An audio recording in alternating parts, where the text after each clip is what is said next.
কৰি যিটো ব্ৰহ্মাদেৱৰ যোগেদি সাধিত হৈছিল। সেইকাৰণে আজিও সনাতন ধৰ্ম পৰম্পৰাত বিবাহৰ পূৰ্বে শৰণ লোৱাৰ এটা পৰম্পৰা আছে।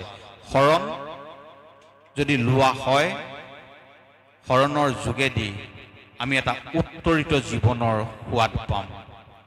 কৃষ্ণ বস্তু কি, দৈনন্দিন জীৱনত কেনেভাৱে আমি চলিব লাগে, কেনেধৰণে প্ৰতিটো বস্তু আমি খাওঁতে উঠোতে বহুতে কেনেধৰণে হৰিক স্মৰণ কৰিব লাগে, এইখিনি কথাই আমাক এটা আশ্ৰিত জীৱনৰ সন্ধান দিয়ে। আৰু এই আশ্ৰিত জীৱনটো পাই ক্ৰমান্বয়ে পোখা মেলি মেলি মেলি মেলি দেখিব ভাতৃ বয়সত একোজন পৈণ্যত সনাতন পৰম্পৰাৰ সাৰ্থক প্ৰতিনিধি হিচাপে হৈছে।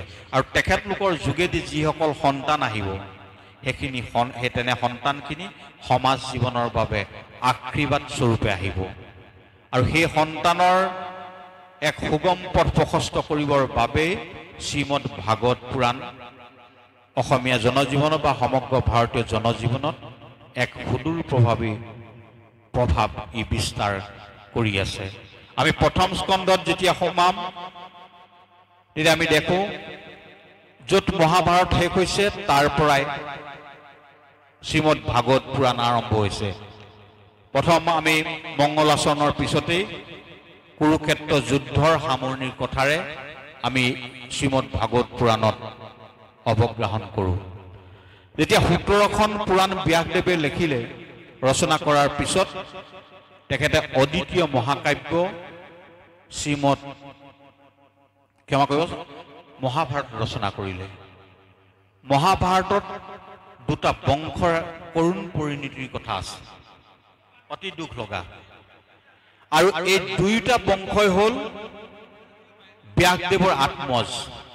যিসকল বয়োজ্যেষ্ঠ তেখেতসকলে জানে কেনেকৈ মাতৃৰ আজ্ঞামতে ব্যাসদেৱে আহি বিচিত্ৰ বীৰ্যৰ 2 পত্নীৰ গৰ্ভত সন্তান জন্ম লৈছিল, যাৰ যোগেদি পাণ্ডুৰ জন্ম হৈছিল আৰু ধৃতৰাষ্ট্ৰৰ জন্ম হৈছিল। আৰু ধৃতৰাষ্ট্ৰৰ পাণ্ডুৰ পুতেকসকলে হ'ল কৌৰৱ আৰু পাণ্ডৱ। আৰু এই দুটা বংশৰ মাজত হোৱা কৰুণ পৰিণতিয়ে মহাভাৰতৰ মাজত বৰ্ণিত হৈ আছে। আৰু এই সমগ্ৰ মহাভাৰত ৰচনা কৰাৰ পিছত ব্যাসদেৱৰ মনত এটা উদাস ভাৱ আহিল, যিখন মহাকাব্যৰ যোগেদি মই মোৰ নিজৰ আত্মজ, মোৰ নাতিপুতিসকলক কৰুণ সমাপ্তিৰ এটা পুনৰবাৰ স্মৰণ কৰিলোঁ। আৰু এই স্মৰণে তেওঁৰ অন্তৰত এক বেদনাৰ ঢৌ তুলিবলৈ ধৰিলে। আৰু তেনে এটা অৱস্থাত অশান্ত চিত্ৰে তেখেতে গমন কৰিছে সৌম্যপাছ বুলি তেখেতৰ গংগাৰ পশ্চিম পাৰত থকা আশ্ৰমখন, সৌম্যপাছ ইতি পুক্তাং ঋষিনাং সত্যবৰ্ধনম। এই সৌম্যপাছ আশ্ৰমলৈ তেখেতে গমন কৰিছে। আৰু সৌম্যপাছ আশ্ৰমত গৈ তেখেত সমাধিস্থ হৈছে। সমাধিস্থ হৈ আত্মস্থিত হৃদয়স্থিত ভগৱানৰ সৈতে তেওঁ একাত্ম হৈ পৰৱৰ্তী পথৰ তেখেতে সন্ধান কৰিছে। আৰু সেই মুহূৰ্ততে তেওঁৰ অন্তৰাত্মাই তেওঁক অৱগত কৰিলে সন্তৰ আগমনলৈ অপেক্ষা কৰা, অৰ্থাৎ সন্তৰূপে তাত প্ৰৱেশ কৰিব দেৱৰ্ষি নাৰদ। সৌম্যপাছ আশ্ৰমতে দেৱৰ্ষি নাৰদ আহিছে। নাৰদে তাতেই তেখেতক উদাস মনৰ পৰা মুক্তি দি চতুশ্লোকী ভাগৱতক বিপুলীকৃত কৰি বিস্তৃত ৰূপত বৰ্ণনা কৰিবৰ বাবে তেখেতক অনুপ্ৰাণিত কৰিছে। আৰু সেইমতেই 18,000 শ্লোকৰ মাজত শ্ৰীমদ ভাগৱত পুৰাণ ৰচনা হৈছে। কিন্তু ইয়াৰ প্ৰথম স্কন্ধৰ প্ৰথমতেই আৰম্ভ হৈছে ভাগৱত ধৰ্মৰ এটা অভূতপূৰ্ব ঘটনাৰে। সমগ্ৰ ভাগৱতখনৰ ক'তো আপুনি নাপায় যে ৰাতিপুৱা ইমান বজাত উঠি ইমানবাৰ ভগৱানৰ নাম ল'লে, দুপৰীয়া ইমানবাৰ নাম ল'লে, সন্ধ্যা ইমানবাৰ নাম ল'লে, এনেদৰে এটা জীৱনচৰ্যা পৰিচালিত কৰিলে ভাগৱত ধৰ্ম সিদ্ধ হ'ব, এনেধৰণৰ কোনো কৰ্ম ইয়াৰ পাছত নাপায়। ব্যৱহাৰিক জীৱন যাত্ৰাৰ মাজত প্ৰতিটো কামৰ মাজত ঈশ বুদ্ধিতাই যুক্ত হৈ চিত্তক যদি একাগ্ৰ চিত্তে কৰ্মৰ ফলৰ পৰা আঁতৰাই ঈশ্বৰত সমৰ্পণযুক্ততাই যদি কাম কৰিব পাৰে, প্ৰতিদিনে কৰা ব্যৱহাৰিক কৰ্মৰ মাজেদিয়ে ভাগৱত ধৰ্ম সাধিত হ'ব। প্ৰথম ভাগৱত ধৰ্ম কৰিছে ইয়াত দ্ৰৌপদী প্ৰথম স্কন্ধত। ইতিমধ্যে কুৰুক্ষেত্ৰ যুদ্ধৰ সামৰণি হ'ল। মহাপ্ৰভু শ্ৰীকৃষ্ণদেৱ দ্বাৰকাৰ পৰা আহি হস্তিনাপুৰত থকা দীৰ্ঘদিন হ'ল। মহাপ্ৰভু শ্ৰীকৃষ্ণদেৱ দ্বাৰকালৈ প্ৰত্যাগমন কৰিবলৈ উদ্যত হৈছে। যুধিষ্ঠিৰে আহিছে, যুধিষ্ঠিৰৰ ইচ্ছা মহাপ্ৰভু আৰু কিছুদিন হস্তিনাতে থাকক, কিন্তু মহাপ্ৰভুক যাত্ৰা ৰখাবৰ বাবে যুধিষ্ঠিৰৰ ওচৰত ভাষা নাই। আৰু যুধিষ্ঠিৰে মাতৃ কুন্তি কৰিছে যে পাৰে যদি আপুনি মহাপ্ৰভুক কিছুদিন ৰাখক। এনেদৰে কথা হৈ থাকোঁতেই হ্ৰদৰ পাৰত উৰুভংগ হৈ পৰি থকা দুৰ্যোধনৰ কাষলৈ গৈছে তেওঁৰ প্ৰিয় মিত্ৰ অশ্বত্থামা। অশ্বত্থামাক গৈ কৈছে যে কুৰুক্ষেত্ৰ যুদ্ধত সামান্য এটা সন্দেহত তুমি তোমাৰ মোৰ মাজত থকা মধুৰ বন্ধুত্বৰ সম্পৰ্কক পৰিহাস কৰি তুমি মোক যুদ্ধৰ পৰা আঁতৰাই ৰাখিলা, আৰু যাৰ বাবে আজি তোমাৰ এই পৰিণতি। কিন্তু আজিও মোৰ বন্ধু হিচাপে তুমি পৰম সুখী হিচাপে আজিও মই মোৰ অন্তৰাত্মাৰ পৰা কৈছোঁ যে এই মুহূৰ্তত তুমি এনে এটা কথা কোৱা যিটো কাম কৰিলে তোমাৰ প্ৰীতি সাধন হ'ব, আৰু বন্ধু হিচাপে সেই কৰ্ম কৰিবলৈ মই প্ৰস্তুত। দুৰ্মতি দুৰ্যোধনে সেই মুহূৰ্তত কৈছে যে মই মৃত্যুৰ পূৰ্বে যদি পঞ্চপাণ্ডৱ নিহত হোৱাৰ বাতৰিটো পাৰি যাওঁ, মই পৰম আনন্দত মৃত্যুক বৰণ কৰিব পাৰোঁ। ভাবিছোঁ কিমান দুৰ্মতি, কিমান সময় দুৰ্যোধন থাকিব পাৰে, জীয়াই থাকিব তাৰ কোনো নিশ্চিত নাই। সেই মুহূৰ্ততো দুৰ্যোধনে কামনা কৰিছে কি, মই মৃত্যুৰ পূৰ্বে পাণ্ডৱ নিশেষৰ বাৰ্তা পালেই এই পৃথিৱীত মই সমস্ত পোৱা হ'ব। আৰু সেই মুহূৰ্তত গুৰুপুত্ৰ অশ্বত্থামাই বন্ধুৰ প্ৰীতিৰ বাবে সংকল্প ল'লে পঞ্চপাণ্ডৱক নিশেষ কৰা। পঞ্চপাণ্ডৱকটো সন্মুখ সমৰত নোৱাৰে, গতিকে কেতিয়া কৰিব, ৰাতি শুই থকাৰ অৱস্থাত হত্যা কৰিব লাগিব। ইতিমধ্যে প্ৰভু সেই মুহূৰ্তলৈকে তাত আছেই। প্ৰভুৱে দুৰ্মতি অশ্বত্থামাৰ সকলো মনো কথা গম পায়। সেইদিনাখন পাণ্ডৱ হোৱাৰ ঠাইত পঞ্চপুত্ৰক, পাণ্ডৱৰ পঞ্চপুত্ৰক তাত শয়ন কৰাই এই পঞ্চপাণ্ডৱক নিৰ্বিঘ্নে তাৰ পৰা আঁতৰাই আনিলে। আৰু মধ্যৰাতি অতৰ্কিতে আততায়ী বেশে আহি সেই অশ্বত্থামাই পঞ্চপাণ্ডৱৰ 5টা সন্তানক শিৰচ্ছেদ কৰি লৈ গ'ল। আৰু যেতিয়া দুৰ্যোধনক দেখুৱালে সেই মুহূৰ্তত কিন্তু দুৰ্যোধনে তেওঁক ককৰ্থনা কৰিছে, কৈছে তুমি সৰ্বনাশ কাম কৰিলা বন্ধু, মোৰ শত্ৰুতা আছিলে পঞ্চপাণ্ডৱৰ লগত, আৰু এই 5জন সন্তানেই আমাৰ একমাত্ৰ আছিল যি 2টা বংশৰ পৰলৌকিক কাৰ্যখিনি সম্পাদন কৰিব পাৰিলেহেঁতেন। ইয়াৰ পিছত আৰু আমাৰ বংশ নাথাকিব, পিণ্ডাদি কৰ্ম সকলো লুপ্ত হ'ব, আমি পতিত হ'ব লাগিব, যে তুমি মহাপাপ কাম কৰিলা। ৰাতিপুৱা যেতিয়া দ্ৰৌপদীয়ে দেখিছে মুণ্ডহীন 5 পুত্ৰক, ক্ষত্ৰিয় ৰমণীয়ে তেতিয়া কান্দোনত গছৰ পাত সৰুৱাইছে। সকলো কিং কৰ্তব্য বিমূৰ হৈ পৰিছে। আৰু সেই মুহূৰ্তত ক্ষত্ৰিয় বীৰ যোদ্ধা অৰ্জুন আহি পত্নীক সান্তনা দি কৈছে যে যি এই কৰ্ম কৰিলে তেওঁৰ চিহ্ন মুণ্ড মই তোমাৰ সন্মুখত আনি পেলাই দিম, সেই মুণ্ডৰ ওপৰত তুমি ভৰি থৈ স্নান কৰি তুমি তোমাৰ হৃদয়ৰ সন্তাপ দূৰ কৰিবা। ক্ষত্ৰিয়ৰ প্ৰতিজ্ঞা, আৰু এই ৰূপে প্ৰভু শ্ৰীকৃষ্ণদেৱক লৈ অশ্বত্থামাক বিচাৰি গ'ল। অশ্বত্থামাক গৈ গৈ এটা প্ৰান্তত পাই অশ্বত্থামাক বান্ধি ৰথত চুচৰাই আনিছে, আৰু চুচৰাই আনি পত্নী দ্ৰৌপদীৰ সন্মুখত পেলাই দিছে, আৰু দি কৈছে যে তুমি ইয়াক যি শাস্তি বিধান কৰিবলৈ কোৱা তাকে কৰিম। ভাবি চাওক, 5টা সন্তানৰ মৃত্যুত দগ্ধ এখন হৃদয়, সেই হৃদয়খন কিমান বিশাল হ'লে দ্ৰৌপদী হ'ব পাৰে, মই সেই কথাটো ক'বলৈ বিচাৰিছোঁ। তৎমুহূৰ্ততে দ্ৰৌপদীয়ে যেতিয়াই দেখিলে যে সেয়া দ্ৰোণাচাৰ্যৰ পুতেক, তেওঁক আততায়ী বুলি দেখা নাই। প্ৰথম কৈছে গুৰুবত গুৰুপুত্ৰেষু, গুৰুৰ পুত্ৰকো গুৰু বুলি ভাবিবা।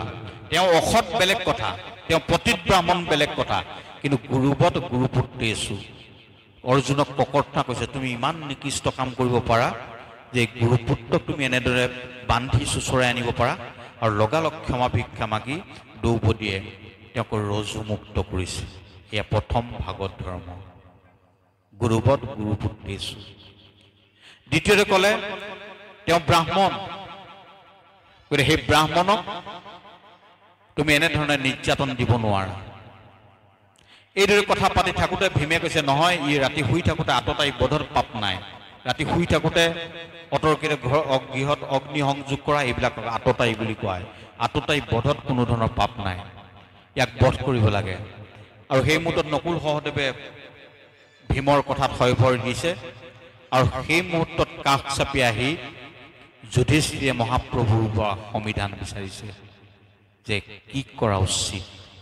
জীৱনৰ জটিল ক্ষণত সদায় গুৰু বা জ্যেষ্ঠজনৰ পৰামৰ্শ ল'ব লাগে। আৰু সেইমতেই যুধিষ্ঠিৰে আহি মহাপ্ৰভু শ্ৰীকৃষ্ণদেৱক কৈছে। শ্ৰীকৃষ্ণদেৱে তেতিয়া কৈছে ব্ৰাহ্মণ পতিত হ'লেও অবৈধ। তেওঁ পতিত ব্ৰাহ্মণ, কিন্তু তেওঁক বধ কৰিব নোৱাৰিবা আৰু আততায়ীক তুমি ক্ষমাও কৰিব নোৱাৰিবা। এফালে কৈছে এৰিব নোৱাৰিবা আৰু ইফালে কৈছে ধৰিব নোৱাৰিবা। ব্ৰাহ্মণ পতিত হ'লেও অবৈধ আৰু আততায়ীক তুমি ক্ষমাও কৰিব নোৱাৰা। এই দুটাৰ মাজত থাকি তুমি তেওঁক দণ্ড দিয়া। আৰু তেতিয়া তেওঁক মুণ্ডন কৰাই তেওঁৰ শিৰৰ যিটো মণি কাটি তেওঁক দেশান্তৰিত কৰিছে। এজন প্ৰতিষ্ঠিত ব্যক্তিক তেখেতৰ পদৰ পৰা নমাই দিয়াটো তেওঁৰ মৃত্যুৰ তুল্য। এজন প্ৰতিষ্ঠিত ব্যক্তিক তেখেতৰ পদৰ পৰা অপসাৰণ কৰা তেখেতৰ মৃত্যুৰ তুল্য সমান শাস্তি। আৰু এই শাস্তি প্ৰদান কৰি অশ্বত্থামাক তাৰ পৰা বিদায় দিছে। ইয়াৰ পিছতে প্ৰভুৱে যাবলৈ পূৰ্ণ প্ৰস্তুতি চলালে, দ্বাৰকালৈ যাব। আৰু দ্বাৰকালৈ যোৱাৰ সময়ত সেই মুহূৰ্তত এটা ঘটনা ঘটিছে। এই যে মণি কাটি তেওঁক নিৰ্বাসন দিয়া হ'ল, এটা ক্ৰোধান্ধ বাঘৰ দৰে অশ্বত্থামাই পাণ্ডৱৰ অকল্যাণ কামনা কৰি চিন্তাত বিভোৰ হৈ থাকিল। আৰু সেই মুহূৰ্তত তেওঁ গম পালে যে উত্তৰা গৰ্ভাৱতী হৈ আছে। অভিমন্যুৰ পত্নী উত্তৰা গৰ্ভাৱতী হৈ আছে। তেওঁৰ গৰ্ভত পাণ্ডৱৰ বীৰ্য ধাৰণ কৰি আছে। গতিকে মই পাণ্ডৱৰ শেষ সন্তানো নাৰাখোঁ এই বুলি ভাবি ব্ৰহ্মাস্ত্ৰ মাৰিছে। যেতিয়াই ব্ৰহ্মাস্ত্ৰ নিক্ষেপ কৰিছে সেই মুহূৰ্তত উত্তৰাই দৌৰি আহিছে প্ৰভুৰ শ্ৰীচৰণলৈ আৰু আহি কাতৰভাৱে প্ৰাৰ্থনা কৰিছে। এটা কথাই কৈছে যে যদি মোৰ মৃত্যু হয় তাত মোৰ কোনো আপত্তি নাই, কিন্তু মোৰ যিটো গৰ্ভস্থ সন্তান সি পৃথিৱীত ভৰিয়েই দিয়া নাই, সি নিষ্পাপ। হে প্ৰভু, তুমি মোৰ কল্যাণ সাধন কৰিব লাগে, অন্ততঃ এই গৰ্ভস্থ শিশুটিক তুমি ৰক্ষা কৰিব লাগিব।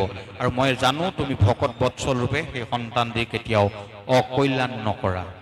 আৰু তেতিয়া উত্তৰাৰ কাতৰ প্ৰাৰ্থনাত প্ৰভুৱে অঙুষ্টমান হৈ শংখ চক্ৰ কৌমুদকী গদালৈ উত্তৰাৰ গৰ্ভত গৈ ব্ৰহ্মাস্ত্ৰৰ পৰা সেই শিশুটিক ৰক্ষা কৰিছে। কেওফালে কৌমুদকী গদালৈ তেখেত এটা ৰক্ষা কৱচ বনাইছে। ইতিমধ্যে সন্তানটি 9 মাহ চোঁ হৈছে, অৰ্থাৎ 5 মাহত পঞ্চমীত খোৱাৰ পিছৰ পৰাই তেওঁৰ মাজত জীৱ সঞ্চাৰ হ'ল।